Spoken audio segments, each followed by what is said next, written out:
2023년 8월 9일 수요일 하나님의 말씀을 읽어갑니다. 말씀 읽기 365.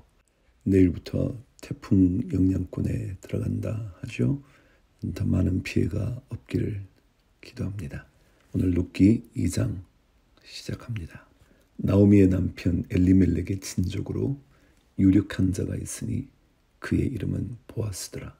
모압 여인 룻이 나오미에게 이르되 원하건대 내가 밭으로 가서 내가 누구에게 은혜를 입으면 그를 따라서 이삭을 줍겠나이다 하니 나오미가 그에게 이르되 내 따라 갈지어다 하매 룻이 가서 베는 자를 따라 밭에서 이삭을 줍는데 우연히 엘리멜렉의 친족 보아스에게 속한 밭에 이르렀더라.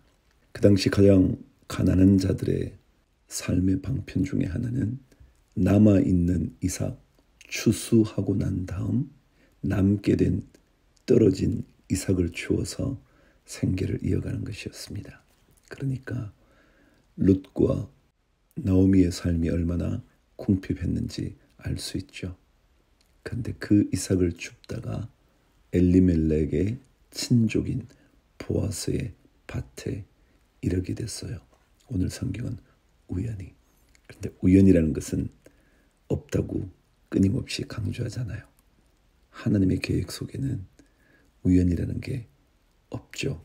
계획이니까 말이죠. 마침 보아스가 베들레헴에서부터 와서 베는 자들에게 이르되 여호와께서 너희와 함께 하시기를 원하노라 하니 그들이 대답하되 여호와께서 당신에게 복 주시기를 원하나이다 하니라. 참 멋진 주인입니다. 그렇죠? 요즘으로 말하면 노사의 관계가 참 멋지잖아요. 보아스가 베는 자들을 거느린 사원에게 이르되 이는 누구의 소녀냐 하니 베는 자를 거느린 사원이 대답하여 이르되 이는 나오미와 함께 모압 지방에서 돌아온 모압 소녀인데 그의 말이 나로 베는 자를 따라 단 사이에서 이삭을 줍게 하소서 하였고 아침부터 와서는 잠시 집에서 쉰 외에 지금까지 계속하는 중이니이다. 보아스가 룻에게 이르되 내 따라 들으라. 이삭을 주우러 다른 밭으로 가지 말며 여기서 떠나지 말고 나의 소녀들과 함께 있으라. 그들이 베는 밭을 보고 그들을 따르라. 내가 그 소년들에게 명령하여 너를 건드리지 말라 하였느니라. 목이 마르거든 그릇에 가서 소년들이 길어온 것을 마실지니라 하는지라.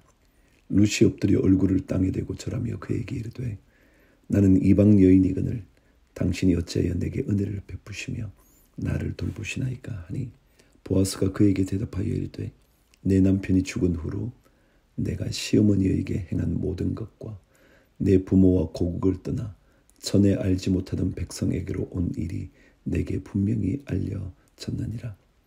여호와께서 내가 행한 일에 보답하시기를 원하며 이스라엘의 하나님 여호와께서 그의 날개 아래에 보호를 받으러 온 내게 온전한 상 주시기를 원하노라 하는지라. 룻이 이르되 내 주여 내가 당신께 은혜 입기를 원하나이다. 나는 당신의 하녀 중에 하나와도 같지 못하오나 당신이 이 하녀를 위로하시고 마음을 기쁘게 하는 말씀을 하셨나이다 하니라. 우리가 살아온 삶이요 어쩌면 아무도 모를지 모르죠. 그런데요 하나님께서 필요하다고 생각하시면 저절로 알 수 있게 하셔요. 다시 말하면 우리의 선한 삶의 열매는 누군가 다 안단 말이죠. 마치 산 위의 동네처럼 숨길 수 없다는 거죠. 14절 식사할 때에 보아스가 룻에게 이르되 이리로 와서 떡을 먹으며 내 떡 조각을 초에 찌으라 하므로 룻이 곡식 빼는 자 곁에 앉으니 그가 볶은 곡식을 주매 룻이 배불리 먹고 남았더라. 룻이 이삭을 주우러 일어날 때에 보아스가 자기 소년들에게 명령하여 이르되 그에게 곡식 단 사이에서 줍게 하고 책망하지 말며 또 그를 위하여 곡식 다발에서 조금씩 뽑아버려서 그에게 줍게 하고 꾸짖지 말라 하니라. 보아스는 꽤나 생각이 깊었던 사람 같죠. 추수하는 단을 거두면서 조금씩 곡식 다발에서 빼놓으라고. 그래서 자연스럽게 룻이 그 이삭들을 주울 수 있도록 말이죠. 가난한 자에게 자존심을 건드리지 않게 한 거죠. 루시밭에서 저녁까지 줍고 그 주운 것을 떠니 보리가 한 에바쯤 되는지라. 한 에바는요 결코 작은 양이 아니었어요. 20리터가 넘으니까 말이죠. 꽤나 무거운 것이었죠. 3, 4kg가 되는 그 정도의 무게입니다.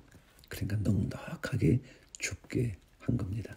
그것을 가지고 성읍에 들어가서 시어머니에게 그 주운 것을 보이고 그가 배불리 먹고 남긴 것을 내어 시어머니에게 드리매 시어머니가 그에게 이르되 오늘 어디서 주웠느냐 어디서 일을 하였느냐 너를 돌본 자에게 복이 있기를 원하노라 하니 룻이 누구에게서 일했는지를 시어머니에게 알게 하여 이르되 오늘 일하게 한 사람의 이름은 보아스니이다 하는지라.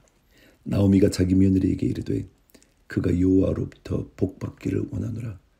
그가 살아있는 자와 죽은 자에게 은혜 베풀기를 그치지 아니하도다 하고 나오미가 또 그에게 이르되 그 사람은 우리와 가까우니 우리 기업을 물을 자 중에 하나이니라 하니라. 모압 여인 룻이 이르되 그가 내게 또 이르기를 내 추수를 다 마치기까지 너는 내 소년들에게 가까이 있으라 하더이다 하니 나오미가 며느리 룻에게 이르되 내 딸아 너는 그의 소녀들과 함께 나가고 다른 밭에서 사람을 만나지 아니하는 것이 좋으니라 하는지라. 이에 룻이 보아스의 소녀들에게 가까이 있어서 보리추수와 밀추수를 마치기까지 이삭을 주우며 그의 시어머니와 함께 거주하니라. 아멘. 사도행전 27장. 우리가 배를 타고 이달리아에 가기로 작정되매 바울과 다른 죄수 몇 사람을 아구스도 대의 백부장 율리오란 사람에게 맡기니 아시아 해변 각처로 가려 하는 아드라무떼노 배에 우리가 올라 항해할세 마게도냐의 데살로니가 사람 아리스다고도 함께 하니라. 이튿날 시돈에 되니 율리오가 바울을 친절히 대하여 친구들에게 가서 대접받기를 허락하더니 또 거기서 우리가 떠나가다가 맞바람을 피하여 구브로 해안을 의지하고 항해하여 길리기아와 밤빌리아 바다를 건너 루기아의 무라시에 이르러 거기서 백부장이 이달리아로 가려 하는 알렉산드리아 배를 만나 우리를 오르게 하니 배가 더디가 여러 날 만에 간신히 니도 맞은편에 이르러 풍세가 더 허락하지 아니하므로 살몬의 앞을 지나 그레데 해안을 바람막이로 항해하여 간신히 그 연안을 지나 미항이라는 곳에 이르니 라세아 시에서 가깝더라. 여러 날이 걸려 금식하는 절기가 이미 지났으므로 항해하기가 위태한지라. 바울이 그들을 권하여 말하되 여러분이여 내가 보니 이번 항해가 하물과 배만 아니라 우리 생명에도 타격과 많은 손해를 끼치리라 하되 백부장이 선장과 선주의 말을 바울의 말보다 더 믿더라. 그 항구가 겨울을 지내기에 불편하므로 거기서 떠나 아무쪼록 베닉스에 가서 겨울을 지내자 하는 자가 더 많으니 베닉스는 그레데 항구라. 한쪽은 서남을 한쪽은 서북을 향하였더라. 남풍이 순하게 불매 그들이 뜻을 이룬 줄 알고 닻을 감아 그레데 해변을 끼고 항해하더니 얼마 안 되어 섬 가운데로부터 유라굴로라는 광풍이 크게 일어나니 배가 밀려 바람을 맞춰 갈 수 없어 가는 대로 두고 쫓겨가다가 가우다라는 작은 섬 아래로 지나 간신히 거루를 잡아 끌어올리고 줄을 가지고 선체를 둘러감고 스르디스에 걸릴까 두려워하여 연장을 내리고 그냥 쫓겨가더니 우리가 풍랑으로 심히 애쓰다가 이튿날 사공들이 짐을 바다에 풀어버리고 사흘째 되는 날에 배의 기구를 그들의 손으로 내버리니라. 여러 날 동안 해도 별도 보이지 아니하고 큰 풍랑이 그대로 있음에 구원의 여망마저 없어졌더라. 여러 사람이 오래 먹지 못하였음에 바울이 가운데 서서 말하되 여러분이여 내 말을 듣고 그레데에서 떠나지 아니하여 이 타격과 손상을 면하였더라면 좋을 뻔하였느니라. 내가 너희를 권하노니 이제는 안심하라. 너희 중 아무도 생명에는 아무런 손상이 없겠고 오직 배뿐이리라. 내가 속한 바 곧 내가 섬기는 하나님의 사자가 어젯밤에 내 곁에 서서 말하되 바울아 두려워하지 말라. 내가 가이사 앞에 서야 하겠고 또 하나님께서 너와 함께 항의하는 자를 다 내게 주셨다 하였으니 그러므로 여러분이 안심하라. 나는 내게 말씀하신 그대로 되리라고 하나님을 믿노라. 그런즉 우리가 반드시 한 섬에 걸리리라 하더라. 갑자기 그런 생각이 들더라고요. 바울이라는 한 사람 때문에 나머지 사람들이 살게 되죠. 아마 사람들은 이유를 몰랐을 거예요. 가이사 앞에 가서 하나님 말씀을 전하는 것과 자기들이 살아나게 되는 것이 무슨 관계가 있었겠어요. 그러나 한 사람 때문에 누군가가 복을 얻게 되는 그런 생각하게 됐어요. 여러분과 저 한 사람 때문에 여러분과 저의 주변의 사람들이 꼭 복을 받게 되는 삶 누리시기를 축복합니다. 27절 열 나흘째 되는 날 밤에 우리가 아드리아 바다에서 이리저리 쫓겨가다가 자정쯤 되어 사공들이 어느 육지에 가까워지는 줄을 짐작하고 물을 재어보니 20길이 되고 조금 가다가 다시 재니 15길이라 암초에 걸릴까 하여 고물로 닷 넷을 내리고 날이 새기를 고대하니라. 사공들이 도망하고자 하여 이물에서 닻을 내리는 채하고 거룻배를 바다에 내려놓거늘 바울이 백부장과 군인들에게 이르되 이 사람들이 배에 있지 아니하면 너희가 구원을 얻지 못하리라 하니 이에 군인들이 거룻줄을 끊어 떼어 버리니라. 날이 새어가매 바울이 여러 사람에게 음식 먹기를 권하여 이르되 너희가 기다리며 먹지 못하고 줄인 지가 오늘까지 10나흘인즉 음식 먹기를 권하노니 이것이 너희의 구원을 위하는 것이요 너희 중 머리카락 하나도 잃을 자가 없으리라 하고 떡을 가져다가 모든 사람 앞에서 하나님께 축사하고 떼어 먹이기를 시작하며 그들도 다 안심하고 받아 먹으니 배에 있는 우리의 수는 전부 276명이더라. 배부르게 먹고 밀을 바다에 버려 배를 가볍게 하였더니 날이 새매 어느 땅인지 알지 못하나 경사진 해안으로 된 항만이 눈에 띄거늘 배를 거기에 들여다 댈 수 있는가 의논한 후 닻을 끊어 바다에 버리는 동시에 키를 풀어 늦추고 돛을 달고 바람에 맞추어 해안을 향하여 들어가다가 두 물이 합하여 흐르는 곳을 만나 배를 걸매 이 물은 부딪혀 움직일 수 없이 붙고 고물은 큰 물결에 깨어져 가니 군인들은 죄수가 헤엄쳐서 도망할까 하여 그들을 죽이는 것이 좋다 하였으나 백부장이 바울을 구원하려 하여 그들의 뜻을 막고 헤엄칠 줄 아는 사람들을 명하여 물에 뛰어내려 먼저 육지에 나가게 하고 그 남은 사람들은 널조각 혹은 배 물건에 의지하여 나가게 하니 마침내 사람들이 다 상륙하여 구조되니라. 몇 개의 단어 좀 알려드리죠. 오늘 말씀에는 배에 대한 이야기가 좀 등장했죠.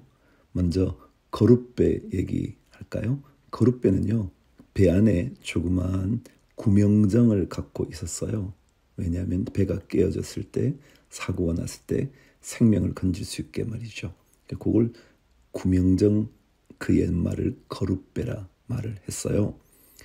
혹은 배에 이물과 고물이라는 말이 있죠. 이물은 배 머리를 의미해요. 고물은 배 뒤쪽 부분을 가리키죠. 혼돈되기 쉽다고요? 이물은요, 뜻이 이래요. 배가 이렇게 앞으로 가면 물이 뱃머리로 오잖아요. 그럼 물을 이고 가는 것 같죠. 그래서 이물이라 그럴 수 있어요. 근데 뒤에 고물은요, 배가 지나가고 나면 뒤쪽으로 물이 이렇게 고이게 되죠. 그래서 뒤쪽 부분을 고물이라 그렇게 말했던 것 같아요. 금방 이해가 될는지 모르겠네요. 로마로 가는 사도 바울을 건져주신 하나님. 이유가 뭐였어요? 그냥 생명 건진 건가요? 그게 아니라 생명 건진 받은 그를 생명의 복음을 전하도록 하나님께서 계획해 두신 거죠. 예레미야 38장. mat단의 아들 스바랴와 바술의 아들 그다랴와 셀레미야의 아들 유갈과 말기야의 아들 바술이 예레미야가 모든 백성에게 이르는 말을 들은즉 이르기를 여호와께서 이와 같이 말씀하시되 이 성에 머무는 자는 칼과 기근과 전염병에 죽으리라. 그러나 갈대아인에게 항복하는 자는 살리니 그는 노량물을 어둠같이 자기의 목숨을 건지리라. 여호와께서 이와 같이 말씀하시니라. 이 성이 반드시 바벨론의 왕의 손의 군대에 넘어가리니 그가 차지하리라 하셨다 하는지라. 이에 그 고관들이 왕께 아뢰되 이 사람이 백성의 평안을 구하지 아니하고 재난을 구하오니 청하건대 이 사람을 죽이소서. 그가 이같이 말하여 이 성에 남은 군사의 손과 모든 백성의 손을 약하게 하나이다. 시드기야 왕이 이르되 보라 그가 너희 손 안에 있느니라. 왕은 조금도 너희를 거스를 수 없느니라 하는지라. 그들이 예레미야를 끌어다가 감옥들에 있는 왕의 아들 말기야의 구덩이에 던져 넣을 때에 예레미야를 줄로 달아 내렸는데 그 구덩이에는 물이 없고 진창뿐이므로 예레미야가 진창 속에 빠졌더라. 계속해서 반복해서 말하죠. 예레미야는 하나님의 메시지를 전해요. 그 메시지는 바벨론의 포로로 잡혀갈 거라는 거예요. 누가 포로 생활하게 되는 백성의 운명을 말할 때 기뻐하겠어요. 그러나 하나님이 말씀하신 대로 전하는 게 하나님의 말씀을 전하는 자의 사명 아닌가요? 비록 듣기 싫어도 우리는 들어야죠. 그러나 그 말씀을 들으면 우리는 거기에서 생명을 건질 길을 발견할 수 있게 돼요. 왕궁 내시 구스인 에벳 멜렉이 그들이 예레미야를 구덩이에 던져 넣었음을 들으니라.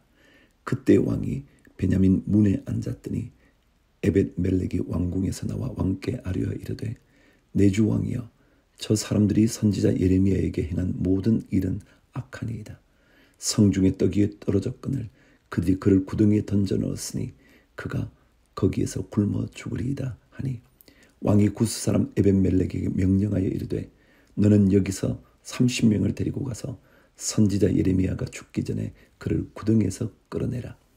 에벳 멜렉이 사람들을 데리고 왕궁 곳간 밑방에 들어가서 거기에서 헝겊과 낡은 옷을 가져다가 그것을 구덩이에 있는 예레미야에게 밧줄로 내리며 구스인 에벳 멜렉이 예레미야에게 이르되 당신은 이 헝겊과 낡은 옷을 당신의 겨드랑이에 대고 줄을 그 아래에 대시오.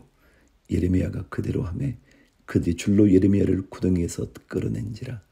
예레미야가 시위대 뜰에 머무니라.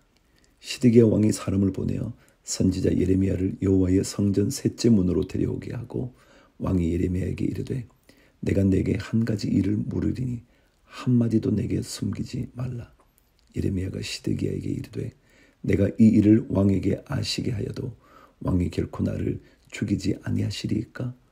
가령 내가 왕을 권한다 할지라도 왕이 듣지 아니하시리이다.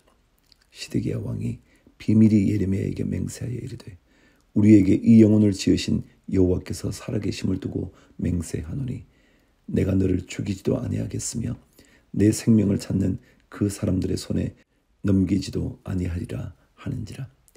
예레미야가 시드기야에게 이르되 만군의 하나님이신 이스라엘의 하나님 여호와께서 이와 같이 말씀하시되 내가 만일 바벨론의 왕의 고관들에게 항복하면 내 생명이 살겠고 이 성이 불사름을 당하지 아니하겠고 너와 내 가족이 살려니와 내가 만일 나가서 바벨론의 왕의 고관들에게 항복하지 아니하면 이 성이 갈대아인의 손에 넘어가리니 그들이 이 성을 불사를 것이며 너는 그들의 손을 벗어나지 못하리라 하셨나이다. 시드기야 왕이 예레미야에게 이르되 나는 갈대아인에게 항복한 유다인을 두려워하노라. 염려하건대 갈대아인이 나를 그들의 손에 넘기면 그들이 나를 조롱할까 하노라 하는지라. 예레미야가 이르되 그 무리가 왕을 그들에게 넘기지 아니하리이다. 원하옵나니 내가 왕에게 아뢰는 바 여호와의 목소리에 순종하소서. 그리하면 왕이 복을 받아 생명을 보전하시리이다. 그러나 만일 항복하기를 거절하시면 여호와께서 내게 보이신 말씀대로 되리이다. 보라, 곧 유다 왕궁에 남아있는 모든 여자가 바벨론 왕의 고관들에게로 끌려갈 것이요 그 여자들은 내게 말하기를 내 친구들이 너를 꿰어 이기고 내 발이 지늘게 빠짐을 보고 물러갔도다 하리라.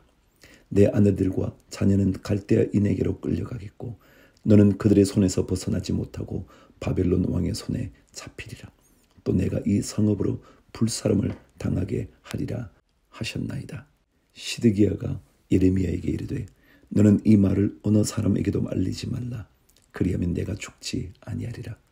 만일 고관들이 내가 너와 말하였다 함을 듣고 와서 내게 말하기를 내가 왕에게 말씀한 것을 우리에게 전하라. 우리에게 숨기지 말라. 그리하면 우리가 너를 죽이지 아니하리라. 또 왕이 내게 말씀한 것을 전하라 하거든 그들에게 대답하되 내가 왕 앞에 간구하기를 나를 요나단의 집으로 되돌려 보내지 마소서. 그리하여 거기서 죽지 않게 하옵소서 하였다 하라 하니라. 모든 고관이 예레미야에게 와서 물으매 그가 왕이 명령한 모든 말대로 대답하였으므로 일이 달로 되지 아니하였고 그들은 그와 더불어 말하기를 그쳤더라. 예레미야가 예루살렘이 함락되는 날까지 감옥들에 머물렀더라. 시편 여호와여 어찌하여 멀리 서시며 어찌하여 환난 때에 숨으시나이까. 악한 자가 교만하여 가련한 자를 심히 압박하오니 그들이 자기가 베푼 꾀에 빠지게 하소서. 악인은 그의 마음의 욕심을 자랑하며 탐욕을 부리는 자는 여호와를 배반하여 멸시하나이다. 악인은 그의 교만한 얼굴로 말하기를 여호와께서 이를 감찰하지 아니하신다 하며 그의 모든 사상에 하나님이 없다 하나이다. 그의 길은 언제든지 견고하고 주의 심판은 높아서 그에게 미치지 못하오니 그는 그의 모든 대적들을 멸시하며 그의 마음에 이르기를 나는 흔들리지 아니하며 대대로 환난을 당하지 아니하리라 하나이다. 그의 입에는 저주와 거짓과 포악이 충만하며 그의 혀 밑에는 잔해와 죄악이 있나이다. 그가 마을 구석진 곳에 앉으며 그 은밀한 곳에서 무죄한 자를 죽이며 그의 눈은 가련한 자를 엿보나이다. 사자가 자기의 굴에 엎드림같이 그가 은밀한 곳에 엎드려 가련한 자를 잡으려고 기다리며 자기 그물을 끌어당겨 가련한 자를 잡나이다. 그가 굽으려 엎드리니 그의 포악으로 말미암아 가련한 자들이 넘어지나이다. 그가 그의 마음에 이르기를 하나님이 잊으셨고 그의 얼굴을 가리셨으니 영원히 보지 아니하시리라 하나이다. 여호와여 일어나옵소서. 하나님이여 손을 드옵소서. 가난한 자들을 잊지 마옵소서.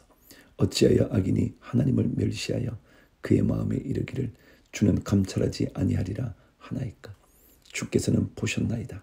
주는 재앙과 원한을 감찰하시고 주의 손으로 갚으려 하시오니 외로운 자가 주를 의지하나이다. 주는 벌써부터 고아를 도우시는 이시니이다. 악인의 팔을 꺾으소서. 악한 자의 악을 더 이상 찾아낼 수 없을 때까지 찾으소서. 여호와께서는 영원 무궁하도록 왕이시니 이방 나라들이 주의 땅에서 멸망하였나이다. 여호와여 주는 겸손한 자의 소원을 들으셨사오니 그들의 마음을 준비하시며 귀를 기울여 들으시고 고아와 압제당하는 자를 위하여 심판하사 세상에 속한 자가 다시는 위협하지 못하게 하시리이다. 아멘. 사무엘하 16장. 다윗이 마루턱을 조금 지나니 무비보셋의 종 시바가 안장 지은 두 나귀에 떡 200개와 건포도 100송이와 여름 과일 100개와 포도주 한 가죽부대를 싣고 다윗을 맞는지라. 왕이 시바에게 이르되 내가 무슨 뜻으로 이것을 가져왔느냐 하니 시바가 이르되 나귀는 왕의 가족들이 타게 하고 떡과 과일은 청년들이 먹게 하고 포도주는 들에서 피곤한 자들에게 마시게 하려 함이니이다. 왕이 이르되 내 주인의 아들이 어디 있느냐 하니 시바가 왕께 아뢰되 예루살렘에 있는데 그가 말하기를 이스라엘 족속이 오늘 내 아버지의 나라를 내게 돌리리라 하나이다 하는지라. 왕이 시바에게 이르되 무비보셋에게 있는 것이 다 내 것이니라 하니라. 시바가 이르되 내가 절하나이다. 내 주 왕이여 내가 왕 앞에서 은혜를 입게 하옵소서 하니라. 다윗과 시바의 이야기가 등장합니다. 누구인 줄 아시죠? 무비보셋, 말하자면 요나단의 아들 사울의 손자였던, 그를 모시고 있었던 종이었잖아요. 그런데 지금 시바가 거짓을 말해요. 뭐라 그러냐면 무비보셋이 지금 왕이 되려고 한다고. 그래서 이스라엘 족속이 사울과 요나단의 왕국을 자기에게 전부 다 돌린다고 말했다는 거예요. 그래서 무비보셋이 지금 다윗을 배반하는 것처럼 속여서 말해요. 그러자 그 말을 들은 다윗은 그 말이 진실인 줄 알고 배반하는 무비보셋, 왜요? 다윗이 무비보셋을 늘 돌보아 주었잖아요. 그런데 배반했다는 사실을 알고 그렇다면 이제부터 무비보셋에게 있는 모든 재산을 다 시바에게 주겠다고 라고 말해요. 정확하게 알아보지도 않고 말이죠. 그럼 사람은 누구나 이룰 수 있죠. 다윗도 그러한 일의 주인공이 되어버렸네요. 확인해보지 않고 말 한마디만 듣고 모든 잘못이 무비보셋에게 있다고 생각을 한 거죠. 자, 5절 갑니다. 다윗 왕이 바후림의 이름에 거기서 사울의 친족 한 사람이 나오니 게라의 아들이요 이름은 시므이라. 그가 나오면서 계속하여 저주하고 또 다윗과 다윗 왕의 모든 신하들을 향하여 돌을 던지니 그때에 모든 백성과 용사들은 다 왕의 좌우에 있었더라. 시므이가 저주하는 가운데 이와 같이 말하니라. 피를 흘린 자여 사악한 자여 가거라 가거라. 사울의 족속의 모든 피를 여호와께서 내게로 돌리셨도다. 그를 이어서 내가 왕이 되었으나 여호와께서 나라를 내 아들 압살롬의 손에 넘기셨도다. 보라, 너는 피를 흘린 자이므로 화를 자초하였느니라 하는지라. 스루야의 아들 아비새가 왕께 여짜오되 이 죽은 개가 어찌 내 주 왕을 저주하리이까. 청하건대 내가 건너가서 그의 머리를 베게 하소서 하니 왕이 이르되 스루야의 아들들아 내가 너희와 무슨 상관이 있느냐. 그가 저주하는 것은 여호와께서 그에게 다윗을 저주하라 하심이니 내가 어찌 그리하였느냐 할 자가 누구겠느냐 하고 또 다윗이 아비새와 모든 신하들에게 이르되 내 몸에서 난 아들도 내 생명을 해하려 하거든 하물며 이 베냐민 사람이랴. 여호와께서 그에게 명령하신 것이니 그가 저주하게 버려두라. 혹시 여호와께서 나의 원통함을 감찰하시리니 오늘 그 저주 때문에 여호와께서 선으로 내게 갚아주시리라 하고 다윗과 그의 추종자들이 길을 갈 때에 시므이는 산비탈로 따라가면서 저주하고 그를 향하여 돌을 던지며 먼지를 날리더라. 왕과 그와 함께 있는 백성들이 다 피곤하여 한 곳에 이르러 거기서 쉬니라. 그래요. 아들도 배반하는데요. 남들이 배신하는 게 뭐 그렇게, 남들이 우리를 저주하는 게 뭐 그렇게 심각해요. 다윗은 오히려 그 모든 일을 통하여 하나님의 은혜를 구했어요. 우리에게 필요한 것도 남들에 대한 원수를 갚는 일보다 하나님의 은혜를 구하는 게 더 나은 선택일 거예요. 15절. 압살롬과 모든 이스라엘 백성들이 예루살렘에 이르고 아히도벨도 그와 함께 이른지라. 다윗의 친구 아렉 사람 후세가 압살롬에게 나갈 때에 그에게 말하기를 왕이여 만세 왕이여 만세하니 압살롬이 후세에게 이르되 이것이 내가 친구를 후대하는 것이냐. 내가 어찌하여 내 친구와 함께 가지 아니하였느냐 하니 후세가 압살롬에게 이르되 그렇지 아니하니이다.